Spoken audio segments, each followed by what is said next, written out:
1969, September 17th. Tim Harper of Drake University in Des Moines, Iowa, writes the earliest published account of the Paul is dead rumor. Is Beatle Paul McCartney dead? Lately on the campus, there has been much conjecturing on the present state of the Beatle Paul McCartney. An amazing series of photos and lyrics on the group's albums point to a distinct possibility that McCartney may indeed be insane, freaked out, even dead. Harper was told of the rumor by D'Artagnan Brown, who heard the story himself around the 12th of September from a girl that was at his house with some musicians that crashed there.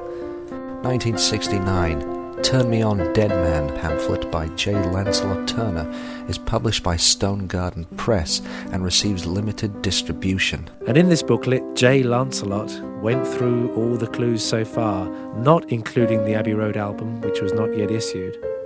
And he went through the Beatles songs one by one, combing and looking for clues. 1969, September 19th. John Summer, a student at Ohio Wesleyan University, attends a party with several friends where he first learns about the rumor.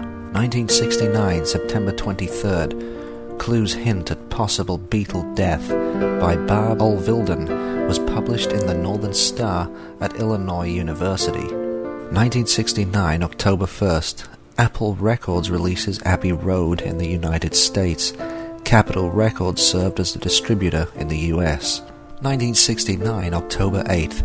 WOIA-FM, Ann Arbor, Michigan. DJ Larry Monroe takes calls from listeners who talk about the rumor that Paul McCartney had died in a car crash and that clues are planted among several albums. 1969, October 9th. WOIA DJ Jim Curtis, real name Jim Kerr, calls Abbey Road, but forgetting the time difference between the two countries, only reaches a night watchman who dismisses the rumor. Larry Monroe again discusses the rumor with student listeners who call in, and at the peak of the program, a power failure plunged the entire dorm into darkness and spooks the callers and Monroe. 1969, October 10th. After calling into Monroe's show at WOIA, Russ Updike, a friend of Monroe's associate, Country Dan, is killed in a car crash caused by a drunk driver while on his way to the radio station to be a part of the panel discussing the hoax. Monroe, devastated by this accident, refused to play the Beatles on the air or discuss the rumor again for many years after. 1969, October 12th.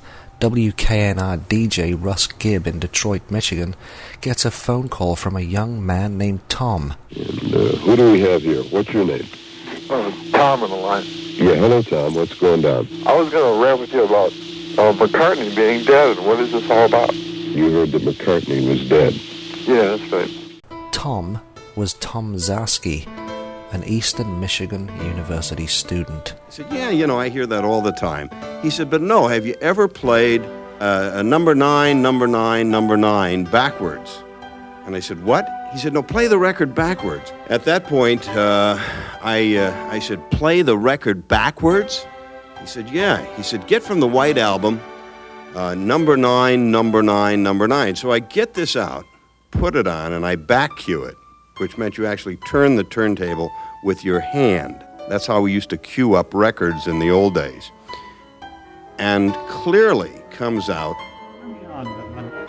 turn me on, dead man. Turn me on, dead man. Turn me on, dead man, with an English accent. Well, I freaked.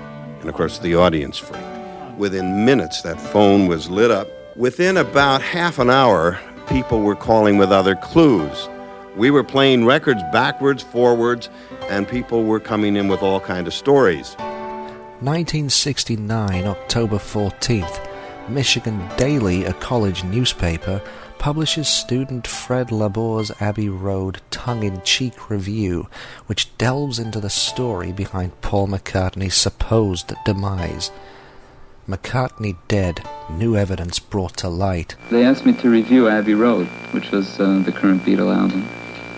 So I decided I didn't want to just write a review about, this is Paul does this song and George does this song, etc., like all reviews go. So I decided to make it work symbolically on a religious level. So, and also there were a lot of rumors going around that Paul was dead, so, I just started putting all those clues together. Labour would supply some details that become part of the legend, such as the information that Paul was replaced with an orphaned look-alike named William Campbell. 1969, October 15. John Summer has his thesis about the rumour published in some newspapers. 1969, October 19th. WKNR airs the program The Beatle Plot, with Russ Gibb, Dan Carlisle and John Small. Eric Clapton, John Lennon and the astrologer Cleo are all interviewed for the show. The subject is Paul McCartney. The theme is symbolism. The thesis is death. I think that if there was any kind of coincidental connection between any of these things, which it sounds as though there is, I must admit I'm as convinced as anybody could be. John Lennon, there is no doubt in your mind about the fate of Paul McCartney. No, it's a joke, isn't it? I mean, Paul isn't dead, and if he was, we would have told you, We'd be the first to know. Well, how did the rumors affect both of you at this point? It's a joke to us. No, it's just a joke. Just insanity bits. Great plug for Abbey Road. Derek Taylor. Yeah, sure. How are you, sir? I'm fine. Now listen, I'll tell you, McCartney is alive. What do you have to do to prove he's alive, apart from be alive? I think if we could talk to Paul, and if he could dispel it, that would be the greatest thing that could happen around this town. Well, it'd certainly be great to have a tape of Paul saying he's not dead, but it gets very grotesque. If people don't believe that the man who married Linda, or that the man who sang Maxwell's Silver Hammer, or the man who's on the photograph on the Abbey Road cover is Paul, who's going to believe that his voice on the air is Paul? What about the Paul spelled out on the Sgt. Pepper's album, the guitar in flowers? That's apparently there's a left-handed guitar there. Yes. On the grave. Yes, it is a grave. Listen, don't worry about their questions. It's all coincidence.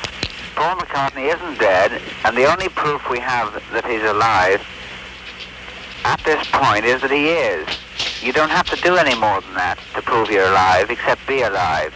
If you may, let me tell you how I, Lou Yeager, got involved with this and where it went to. It was October of 1969. A friend of mine woke me up one night, called me on the phone and said, "Hey, I had this terrible dream that the Beatle Paul McCartney was dead." Well, I indicated to the person that perhaps a person should go back to sleep. It was 3 o'clock in the morning. We'll talk about it in the morning. Well, that didn't do it, because that person was very insistent and had told me that I had to get out of bed and start looking at some of these clues. Well, I did, or else I was never going to get any sleep anyways. And we kind of got to number 9, and by accident I had turned number 9 backwards, which was Revolution number 9 from the Double White Album. And I heard, "Turn me on, dead man. Turn me on, dead man." Well, that was it. My appetite for clues became insatiable, and a committee was formed at Hofstra University in Hempstead, New York, and we began to tear the albums apart. 3 days later from this phone call, we got on a talk show on one of the leading talk radio stations in New York, and I said, "Ladies and gentlemen of New York, Paul McCartney is dead." And that's when it all blew apart, because the number 1 rock and roll station had heard this, and a disc jockey on the air started turning the records backwards on that station. That station was the flagship station for ABC. And the station we're talking about is WABC. And the jock we're talking about is Ropey Young. 1969, October 21st. Ropey Young in New York. It is 22 before the hour at 1 o'clock, WABC chime time. I just got a call from Georgia. Now, this doesn't mean a heck of a lot, except for the fact that the other night I got a call from Indiana. And the whole thing is about one thing. The fact that there's something very strange about the Beatle Paul. The fact that the Beatle Paul may be dead. In Indiana University, for instance, at Bloomington, there are 30 students working on a research project indicating that the Beatle Paul might be dead. There's something very strange going on. It may be a promotion stunt, or it may be the real thing, or it may be the Beatles trying to tell us something. I don't know what it is, but I do know this. there is something there.